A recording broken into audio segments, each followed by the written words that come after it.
Dans la vidéo précédente, je vous ai montré comment gérer le clavier et la souris pour déplacer votre cube à l'intérieur de la fenêtre via la souris ou via les flèches du clavier. On a aussi vu comment gérer les autres événements clavier, comme par exemple la touche A. Si j'appuie sur la touche A, on voit que un message s'affiche dans notre console. Maintenant, ce que je vais vous montrer, c'est faire la même chose, mais sur des textures ou des images que l'on va télécharger sur internet.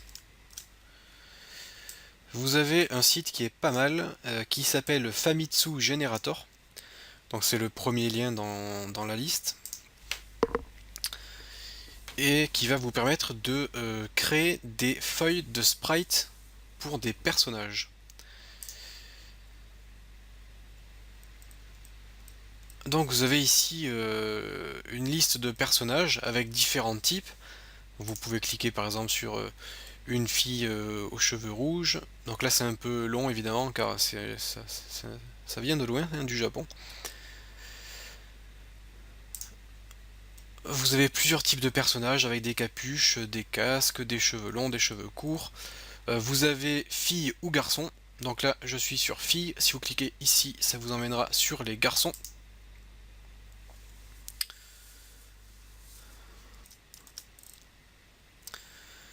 Vous sélectionnez le sprite qui vous plaît. Et une fois que vous avez sélectionné votre sprite, vous cliquez ici pour télécharger votre image. Et une fois que vous avez téléchargé votre image, vous vous rendez dans le dossier de votre projet.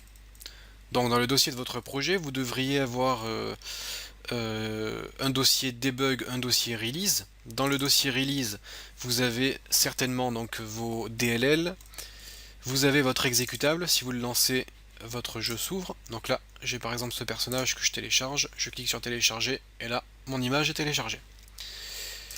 Donc, une fois que vous avez ces images, vous pouvez les mettre soit directement à côté de votre exécutable, comme je l'ai fait là pour mon player. Donc là, j'ai mon player ici.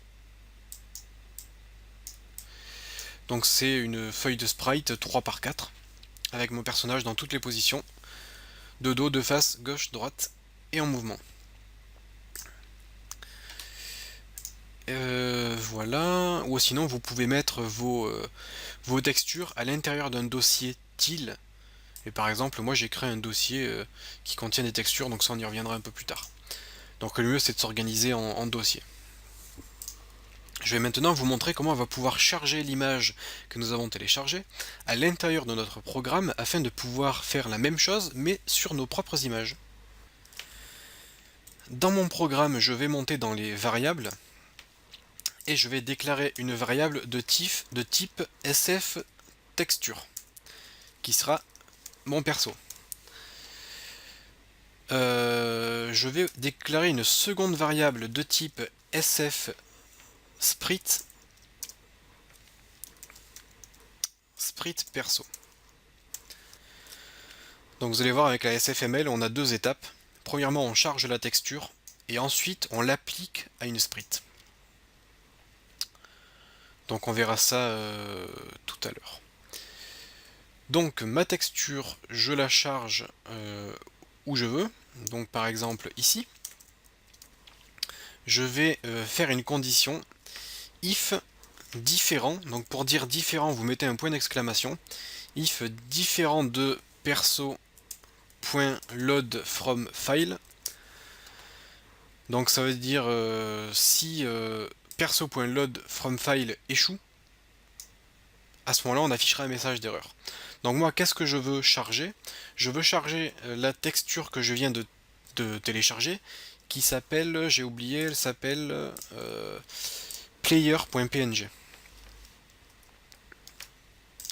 Donc moi je veux charger player.png. Si jamais player.png n'a pas été chargé, eh bien je peux afficher un message d'erreur dans ma console. Erreur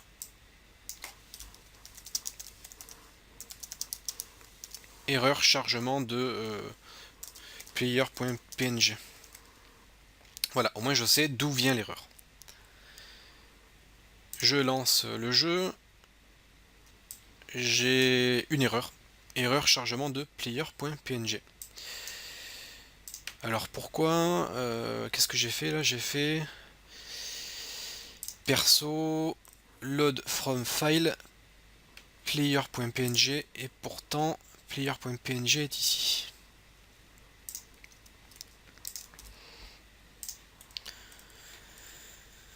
Je vais voir ce qui se passe. Je vais déjà essayer de déplacer. Voilà, un petit peu plus bas dans mon code. Je vais juste voir ce que ça donne ici. Est-ce que j'ai toujours l'erreur? J'ai toujours mon erreur.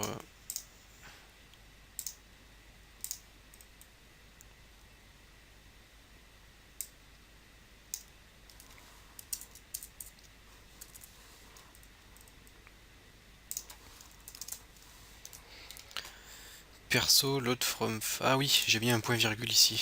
Pourquoi j'ai mis un point virgule? Est-ce que là ça marche un peu mieux? Oui, là ça marche, j'ai pas l'erreur. Donc vous voyez, c'est super important de tester à chaque fois si le chargement a bien eu lieu. Au moins ça nous permet d'éviter les erreurs de ce type. Donc voilà, là j'ai chargé ma texture. Donc player.png, elle est chargée en mémoire. Avec la SFML, vous avez plusieurs possibilités. Vous pouvez créer des images, par exemple une image de fond avec un décor, et vous allez appliquer la texture à votre image afin d'afficher l'image. Bon, ça c'est une des solutions, je vous le montrerai peut-être pas, je vous laisse regarder la documentation.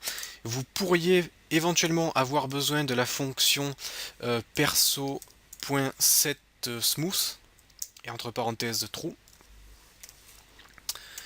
Ça va permettre de lisser votre texture afin qu'elle soit de meilleure qualité. Par contre, c'est gourmand en ressources. Mais des fois c'est indispensable de le faire. Donc là, ça sera pour lisser votre texture. Je vous ferai une petite démo de ce que ça donne avec ou sans. Et maintenant que nous avons notre texture, moi ce que je vais vous montrer c'est la méthode avec les sprites.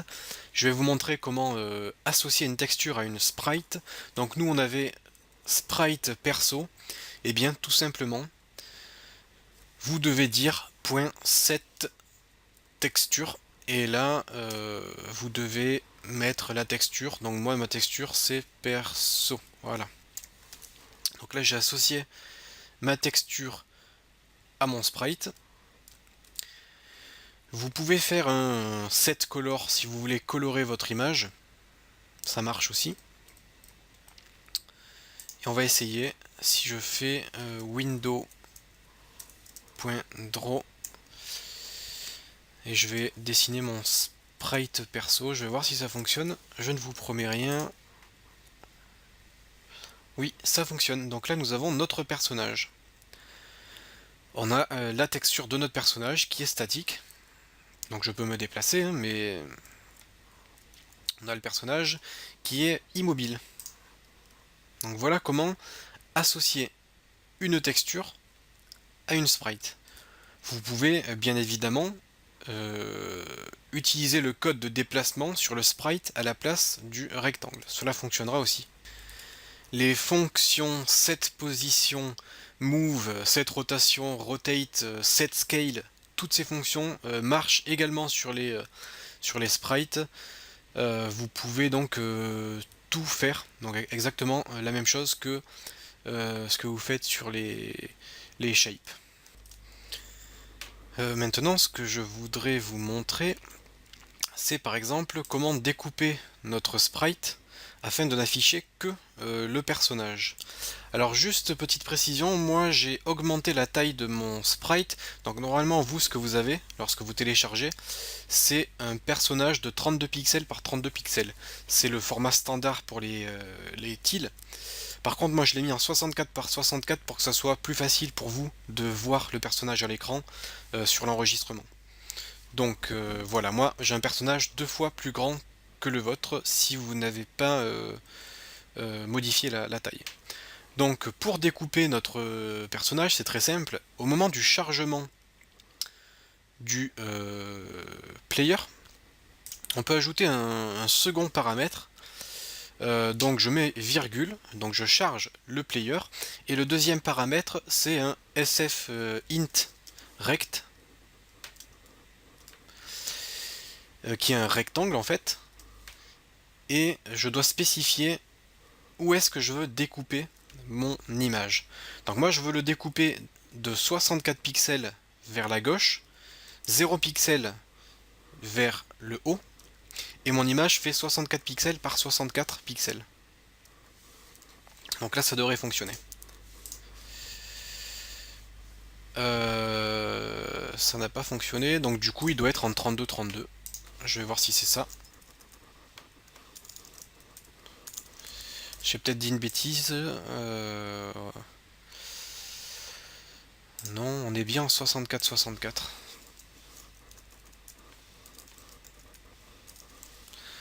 Donc là, vous voyez, ça fonctionne presque. Hein. J'ai le personnage qui a été découpé. Je vais essayer de mettre en 0-0.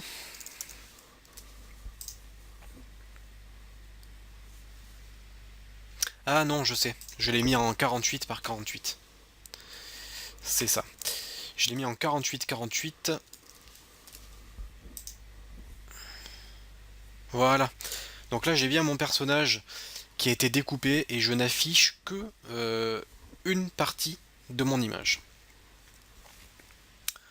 Donc voilà pour le découpage des sprites. Je vous invite à faire des essais, par exemple à déplacer le personnage avec le clavier à la place du cube. Donc c'est vraiment pas compliqué. Et ce que je vous propose dans la prochaine vidéo, c'est qu'on anime un petit peu notre personnage afin de pouvoir lire la feuille de sprite pour le rendre un petit peu plus vivant. Allez, à tout de suite.